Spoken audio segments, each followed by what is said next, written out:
Hello and welcome. This is lesson 4 of Learn Hindi through English series, and in this lesson we will learn about genders in Hindi language. Alright?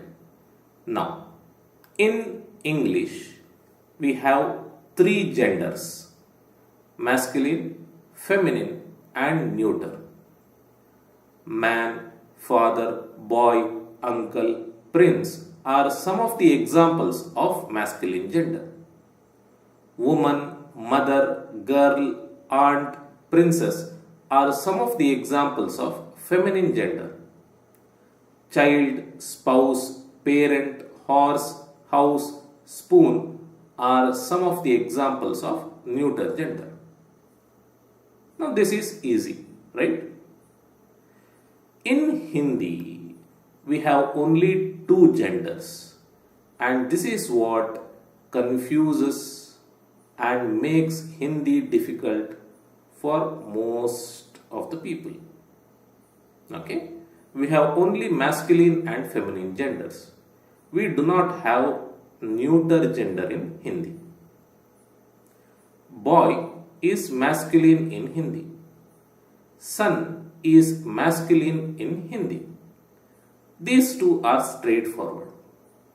But room and city are masculine in Hindi too. Now this confuses beginners because they are new to the words and it becomes difficult for them to remember the gender. Okay? But I do not want you to stop there, because I'll tell you how to proceed if you are facing difficulties remembering genders. Okay? Girl and daughter are feminine in Hindi. These two are straightforward. But language and bird, for example, are feminine in Hindi. Alright? Now, let us proceed and learn some of the ways to recognize if a word is masculine or feminine. Okay? First, masculine nouns end with the vowel A in the singular. Generally, masculine nouns end with the vowel A in the singular. For example, kamra, kamra, kamra, ends with A vowel, A sound. Kamra, kamra is room. Wada, wada, da, ends with A sound. Wada is promise. Ladka, ka, ends with A sound. Boy. Beta, son. Okay. So, masculine nouns generally end with A vowel. And they will be in singular form. Their plural form will end in A. Okay, not E, A. For example, kamra is singular. Kamre is plural. Kamre, ends with A sound. And kamre is rooms. Kamra, room. Kamre, rooms. Wada, promise. Wade, promises. Ladka, boy. Ladke, boys. Beta, son. Bete, sons. Okay. Next, a few masculine nouns which end in A sound do not change in their plural form. Meaning, the singular form and the plural form will be the same. These are mostly relationship terms. For example, pita, pita, a ends in a sound. Pita is father. Pita, the same word, is fathers. Chacha, chacha, uncle. Chacha, chacha, uncles. Dada, dada, grandfather. Dada, dada, grandfathers. Mama, mama, uncle. Mama, mama, uncles. Raja, raja, king. Raja, raja, kings. Okay, the singular and the plural forms are same. Now comes the question, how do we decide if a word is in its singular form or plural form? Well, we have to decide it looking at the sentence and looking at the context. Okay. Next, other masculine nouns that don't end in a remain the same in their plural form. Their number is determined by context. Meaning, the nouns, masculine nouns that don't end in a remain the same in both singular and plural form. For example, ghar is home or house. Ghar.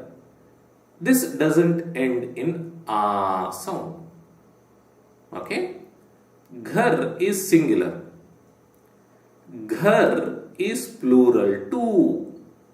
Meaning the form doesn't change in plural. So ghar singular, ghar plural. Admi, e, it ends in e sound, e vowel and not a. So this doesn't change in its plural form. Admi, admi, man and men. Shahar, city. Shahar, cities.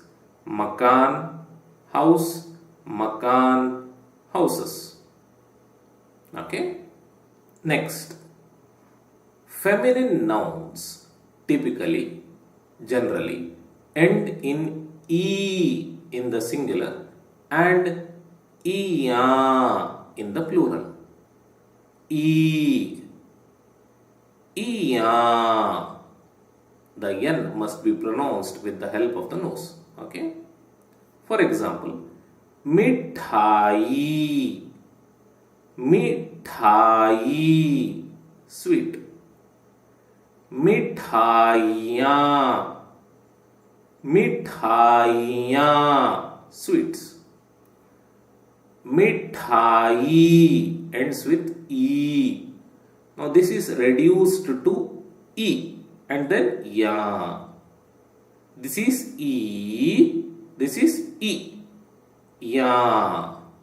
Mithai, mithaiya. Okay. Ladki, ladkiya. Sadi, sadiya. Like this. Alright. Generally, feminine nouns end in e. This is one way to recognize them. Next, some feminine nouns also end in e. E and iya. Iya in the singular form and iya. Iya in the plural form. For example, chidiya. Chidiya. Iya, iya. चिड़िया, चिड़िया, इया, बुढ़िया, बुढ़िया, इया, बुढ़िया, बुढ़िया,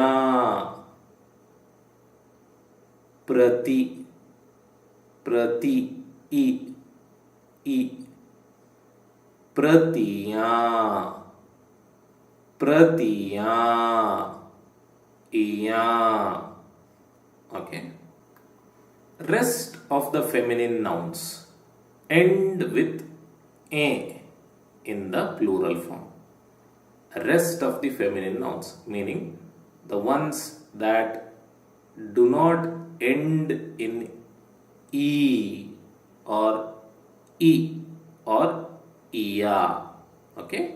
Rest of the feminine nouns end with a in the plural form. For example, mata, mataएं, माताएं, भाषा, भाषा, भाषाएं, भाषाएं.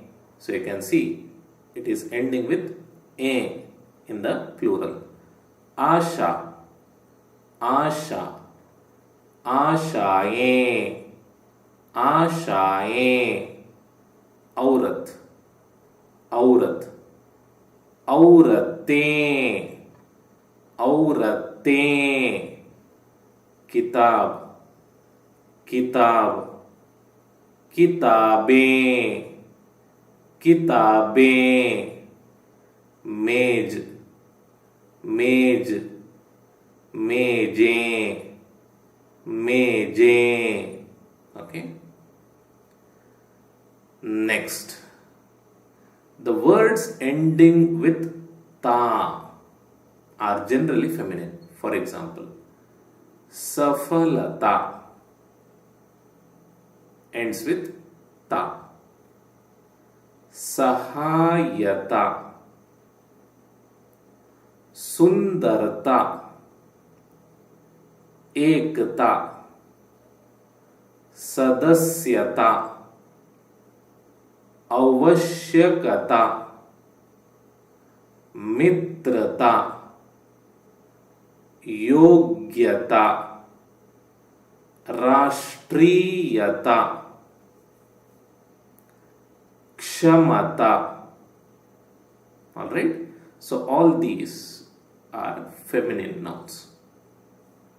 Okay, yes. So this is it. This is about genders and how we make plural from singular. Okay. Now, the question is, when you encounter a word like this, for example, book, kitab, how do you recognize the gender of the word? Are there any tricks? Well, unfortunately, there are no tricks. We have learnt some rules in this video, right? If you can decide the gender of the word by using the rules that we learnt just now, then it is fine. If not, then I do not want you to worry about it. I want you to select the gender according to the gender of the subject of the sentence. This is because there are a lot of nouns in Hindi language, just like we have a lot of nouns in English language. And as a beginner, it is highly difficult for you to remember the gender of all the nouns. Okay? And so, I do not want you to waste your time memorizing the gender of the nouns. This has to come by practice. Native speakers will be speaking Hindi from birth, and so they would be knowing the gender of the nouns. You are not expected to know the gender of the nouns. Because when you speak with Indians or when you speak with people whose native language or mother tongue is Hindi, they will come to know that you are a beginner to Hindi by looking at the way you speak. So do not worry if you get it wrong. Alright? Yes. Saying this, I'll end this video. Thank you for watching. I'll see you in the next video. Till then, take care and thank you for watching.